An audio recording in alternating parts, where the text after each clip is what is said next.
actually hit her in the back of the head, right where your spine is. Because he was telling me, he was like, if you hit right there, like just one like good hit, you can just knock the person out and then they'll be dead. And she was like pretending to be dead for a while. I would see that she was still breathing and I'll be like, Johnny, she's still alive. What the heck? And then like Johnny finally like made the like last blow, and it was kind of creepy because she was like scared. This is Cassandra Bjorge, a 17-year-old from Georgia, sitting in an interrogation room across from two police detectives with a bag of fast food and a milkshake. She doesn't seem perturbed by her surroundings. Her bandaged hands and her prison scrubs are the only sign that she's in big trouble, because outwardly she seems casual and calm. But this 17-year-old isn't an ordinary 17-year-old. On an average Saturday night in April 2017, Wendy and Randall Bjorge, both 63, were found dead. They were Cassie's grandparents. They had been beaten with a tire iron and their throats had been cut, and they'd been lying there in their house for over a week, hidden from view of their neighbors on their well-to-do street in Pleasant Lawrenceville, Georgia. When the police are called to do a welfare check, this is the last thing they want to find. The bodies had been covered in bleach, and the doors in the house were sealed with caulk. This was a half-hearted attempt at covering up a senseless crime. Why had these ordinary residents of a quiet Atlanta suburb been beaten, tied up, and murdered? And what did their granddaughter have to do with it? Let's dive into the twisted story of Cassie Bjorge. The bodies of Wendy and Randall Bjorge were discovered after a series of welfare checks lasting several days. Family members had become increasingly concerned that they had heard nothing from the couple for over a week, beginning at the end of March 2017. On the evening of April 6th at 6:09 p.m., police knocked on the door of the Bjorges' house to check on their well-being. No one answered the door, but nothing suspicious was noted. Nonetheless, that evening, a COAP, meaning check often as possible, was requested for that address. So the police checked again the next day, April 7th, and again found no sign of the Bjorges. At 8:58 p.m. that evening, a missing persons report was filed by family members for Randall Bjorge. Randall was the son of Norwegian immigrants living in Utah, which is where he met Wendy. They were both born in 1954 and attended Highland High School together in Salt Lake City. They were married young in 1974 when they were both 20. Their marriage had lasted 43 years, their bond undiminished by time, and at some point they moved together from Utah to Georgia. Randall worked as a network engineer at Presidio Network Solutions, an IT consulting company, and earned a comfortable living. Their house on Furlong Run in Lawrenceville, a suburb of Atlanta, reflected his professional life and the couple's quiet existence together. They had adult children, Amanda and Christopher, and were close with their extended family, including Randall's older sister, Sylvia Bjorge Berman. It was Sylvia who was the last person to hear anything from Wendy and Randall. On the night they died, at the beginning of April 2017, Wendy texted Sylvia, "I'm going to bed soon. Maybe tomorrow will be better. All I can do is hope for the best and expect the worst. It shouldn't be this hard for any of us." What was she referring to? What was so hard in her seemingly normal life? The answer lies with Cassie, the couple's granddaughter. Cassie was born on March 18, 2000. In April 2017, she had just turned 17. She was the child of Wendy and Randall's daughter, Amanda, and the family had a tumultuous relationship. By 2017, she was being homeschooled and living with her grandparents in Lawrenceville instead of with her mom in Duluth because things had gotten out of control. I stopped going to Duluth in 2015. Okay. Because that was around the time where like all this stuff was happening with my parents and stuff. And I started getting scared going to school because my stepdad would literally come on campus looking around the whole campus just to find me. Cassie attributed her difficult situation to her intrusive, scary stepdad, saying she had to get a restraining order against him. Not much is known about this stepfather or his relationship with her mom, but her home life was bad enough that she was taken in by her grandparents.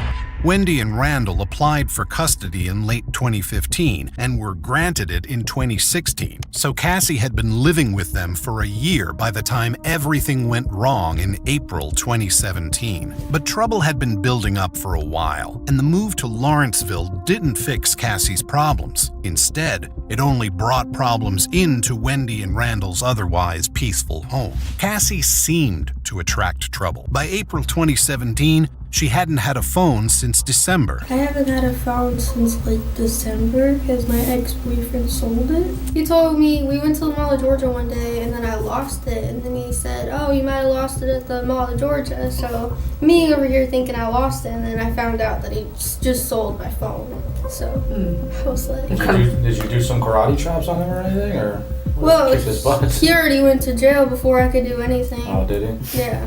What Cassie might have done to the ex-boyfriend who'd stolen her phone, we don't know for certain, but it was an ominous precedent of the people she was hanging around with and the vengeance she might have displayed.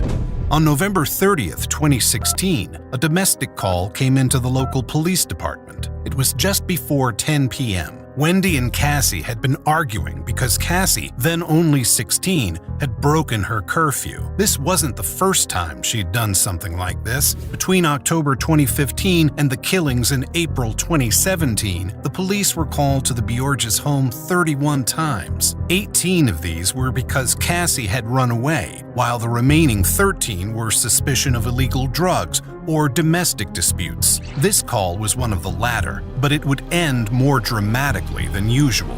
As they fought, Wendy told the officer who responded to the call that Cassie had thrown water over her. There was water on the ground, and Wendy's pajama shirt was wet, as was Randall's. Randall had tried to get in the way of their confrontation because he knew what Cassie was like. Because, he said, Cassie had turned violent in the past, and today was no exception. According to Randall, she had hit Wendy multiple times. There was a small red mark on Wendy's arm, though there were no other bruises or signs of a physical fight.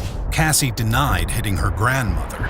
The police officer didn't take Cassie into custody, but he wrote a report and forwarded it with a juvenile complaint form to the juvenile courts. In the report, he noted that Cassie had been vocal and disruptive while he was interviewing Wendy. He said, I heard her several times while Miss Bjorge would speak, some smart-aleck remark, during which time I had to intervene several times, to be quiet and not speak when an adult was talking. As a result of the incident, 16-year-old Cassie was charged with simple battery, simple assault, and unruly juvenile.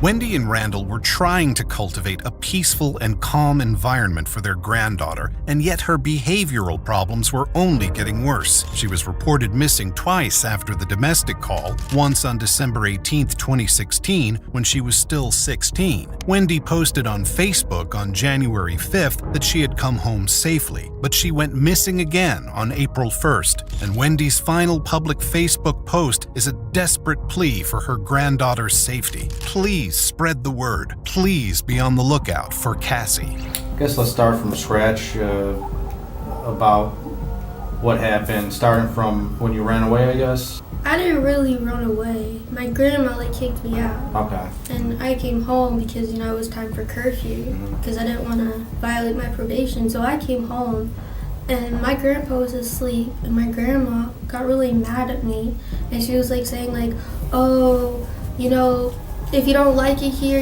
we're just gonna find somewhere else for you to stay. Things had reached the breaking point in the Bjorge household, and Cassie took off. This was the last time Wendy and Randall would see her until that fateful night when they tragically and horribly lost their lives. Cassie had a habit of running off, and she'd made a routine of it. She would go and stay with her boyfriend at the time, Johnny Ryder. Your boyfriend, Johnny? Mm-hmm. How long you date that dude for?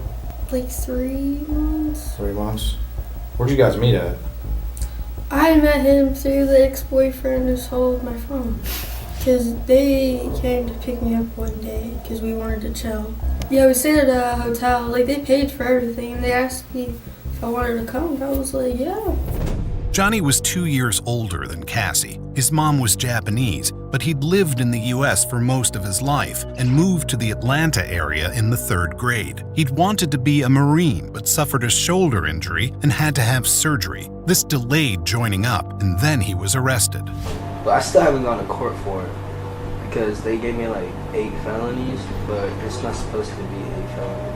It's not clear exactly what Johnny was arrested for, but he spent some time in prison. In April 2017, he was only 19, but he had already been married to and divorced from a woman who wasn't Cassie Bjorge. He had dropped out of college to work a full-time job to support his wife. My wife, my ex-wife, she used to go to University of Florida.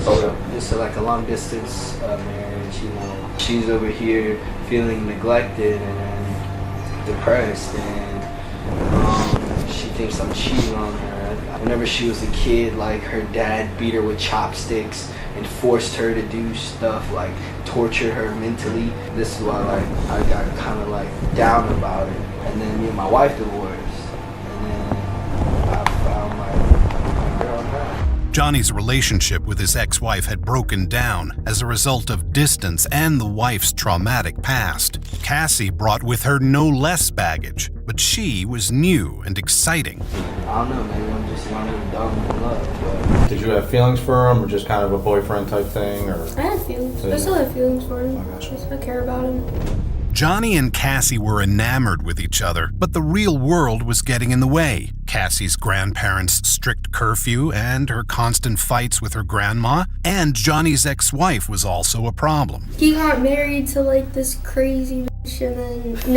now she's like saying that I'm stalking her when I've only met the girl like twice. Whether that's the truth or not, we don't know. What we do know is that Johnny and Cassie went off the grid in April 2017, after Cassie ran away from her grandparents' house. Wendy put out the Facebook post asking for help in finding her, and a week later, Wendy and Randall were dead. If Cassie wasn't with Johnny, maybe she would have disappeared into thin air, never to be heard from again, and no one would ever have known what happened to her grandparents. The police would have broken down the door to the house on Furlong Run eventually. They would have found Wendy and Randall's bodies, but by then, Cassie might have been long gone. But together, Johnny and Cassie had a fantasy. The plan was that we were both gonna get both of our families. And he was like, let's be Bonnie and Clyde.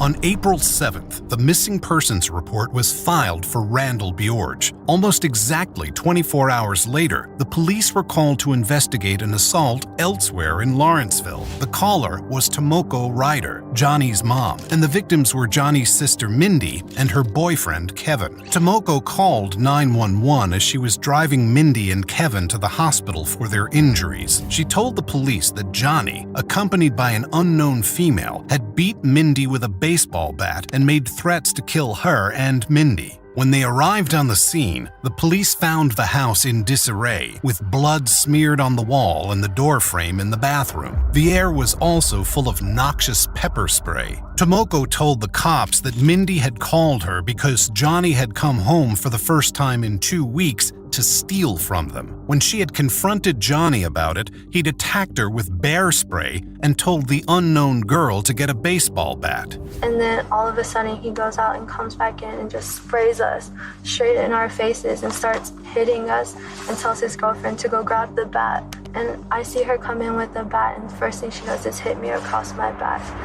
The desperate struggle could have led to deadly consequences, but when Johnny and Mindy's mom arrived back home, Johnny and the unknown girl fled, leaving Tomoko to drive the victims to the hospital. Johnny had taken Mindy's car, leaving the car he'd arrived in the garage. This car was the Bjorge's Mazda SUV, and the unknown female was Cassie Bjorge. They were achieving their Bonnie and Clyde dreams, but leaving that car behind was a fatal mistake. The police connected it to the welfare checks they'd been asked to make at the Bjorge's home and realized that something was seriously amiss with Wendy and Randall. The Bjorge's house on Furlong Run was only a mile and a half away. At 11:13 p.m. that evening, the the police once again knocked on the door, and when they received no response, forced entry. The house had been ransacked. The bodies of Wendy and Randall were hidden away upstairs behind a door that was caulked shut. They had been beaten, just the way Mindy and Kevin had been.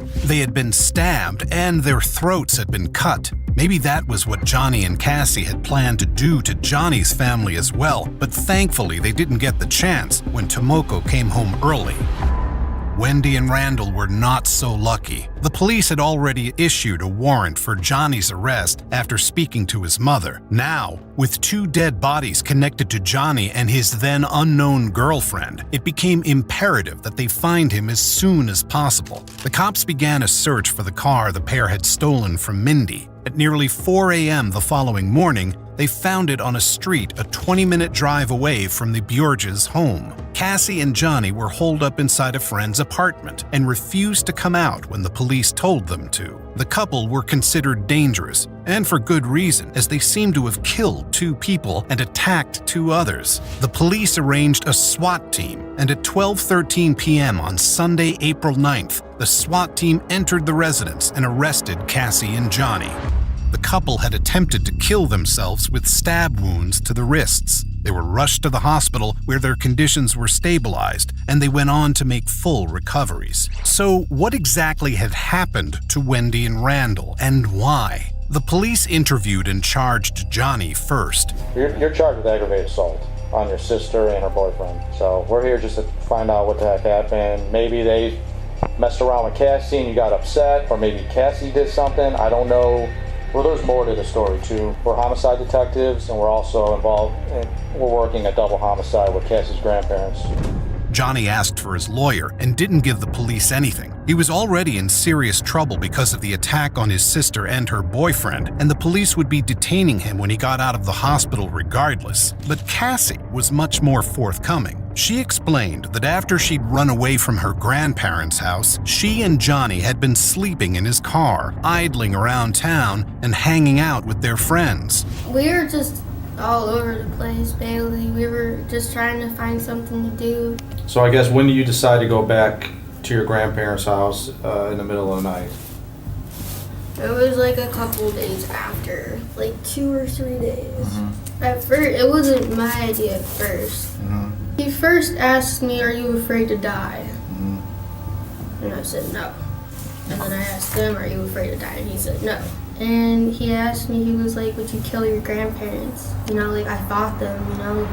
Cassie expressed that killing Wendy and Randall had been Johnny's idea, but she also described her frustration with her life with them, how all she wanted to do was get away. When you guys met at the park, did he ever go over the actual plan on how you guys would do it or anything like that? Or I was already figuring that I had a warrant or something that already violated probation.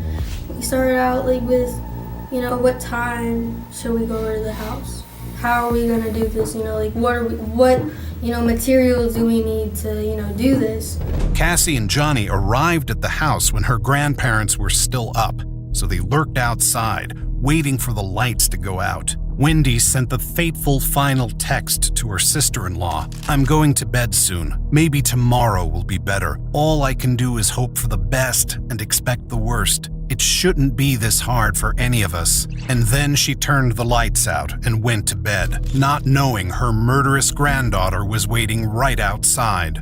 We just stayed outside for a little bit longer just to, wait. And then I already had the keys to my house. They attacked Cassie's grandparents with fists and a tire iron, subdued them, and tied them up with duct tape. And Johnny asked me to go get some knives. So I got some knives from downstairs in the kitchen, and I got 3 big butcher knives. After the murders, the couple acted fast to erase evidence. They took Randall's car and dropped off Johnny's car by a nearby park. They disposed of their clothing, and they poured bleach over the bodies before sealing the door to the room with caulk. He just did that. He just decided to do that. He didn't tell me. I just watched him, and I was just like, okay. They used Wendy and Randall's money to order Chinese takeout and buy drugs and new clothes. When you guys were at the park, and you were talking about kind of the plan, and you were talking about maybe getting out of town and stuff like that, starting your new life, starting over and whatnot. Yeah. How come you guys did stay? The reason why we stayed in town was because the plan was we were going to get both of our families. They'd intended to run off into the sunset together, all part of the Bonnie and Clyde fantasy. But Johnny's desire to kill his own family delayed them. They spent a whole week dawdling in the Bjorges' house, which they turned into a crime scene. And then when they did attack Johnny's sister and her boyfriend, it went horribly wrong. Then that's why we went over to Johnny's house and we attacked his sister and her boyfriend. He wanted to kill his family. Okay. And then that plan, just going over to his house, kind of just like, it didn't work out at all. Cassie was remarkably upfront with the investigators about everything they'd done, almost strangely casual. But there was something she hadn't said, something the investigators knew about. You gotta take a look at that. That's you and him, right? Is that at your grandparents' house? It sure looks like the living room of your grandparents' house. How would that be possible? Who's taking that? That couldn't be at my grandparents' house. Cassie denied that there had been anyone else in the Bjorges' house after the attack on her grandparents. But here was video evidence of her and Johnny there, filmed by somebody else. But once lying and stuff like that starts, I have a problem. I believe that there were people at that house. I'll be straight up, dude. We heard about a conversation that took place inside there where someone was bitching about the smell. And Johnny's like, no, dude, it's just sewage. There's a sewage problem upstairs. The cops were concerned that there were more people involved in the killings. Cassie confessed that they had invited friends over to party in the house in the week following the attack, but she was adamant that they didn't know about the dead bodies lying just in another room. No one knew. I told everyone that my grandparents left on vacation. Did you text anyone on Grandma's phone? Yes. Pretending to be Grandma? Yes. Cassie did everything to prolong the fiction that Wendy and Randall were still alive, including impersonating Wendy over text to her own family members. It only seems that you're sorry you got caught, that you had people over after. You don't seem to be sorry that you killed your grandparents. Maybe they would have gotten away with the first senseless attack, killing Cassie's grandparents, who had only ever tried to help her. But the second was their undoing. In 2018, they both received life sentences for the murders. They had both pleaded guilty, though each blamed the other for inciting them to kill. Cassie, having been only 17 at the time of the murders, was not eligible for the death penalty. But if Johnny had not taken a plea deal, he might today be on death row. It still isn't clear why these two committed such atrocities. There was no logical motive discernible other than that they were troubled young people whose annoyance with their family members translated into horrible murder. I mean, do you feel bad about what happened? Do you think she deserves what happened? I mean, I feel terrible. I feel like the worst person on the planet. I just wanted to get away from all of that, I was so tired of dealing with my family.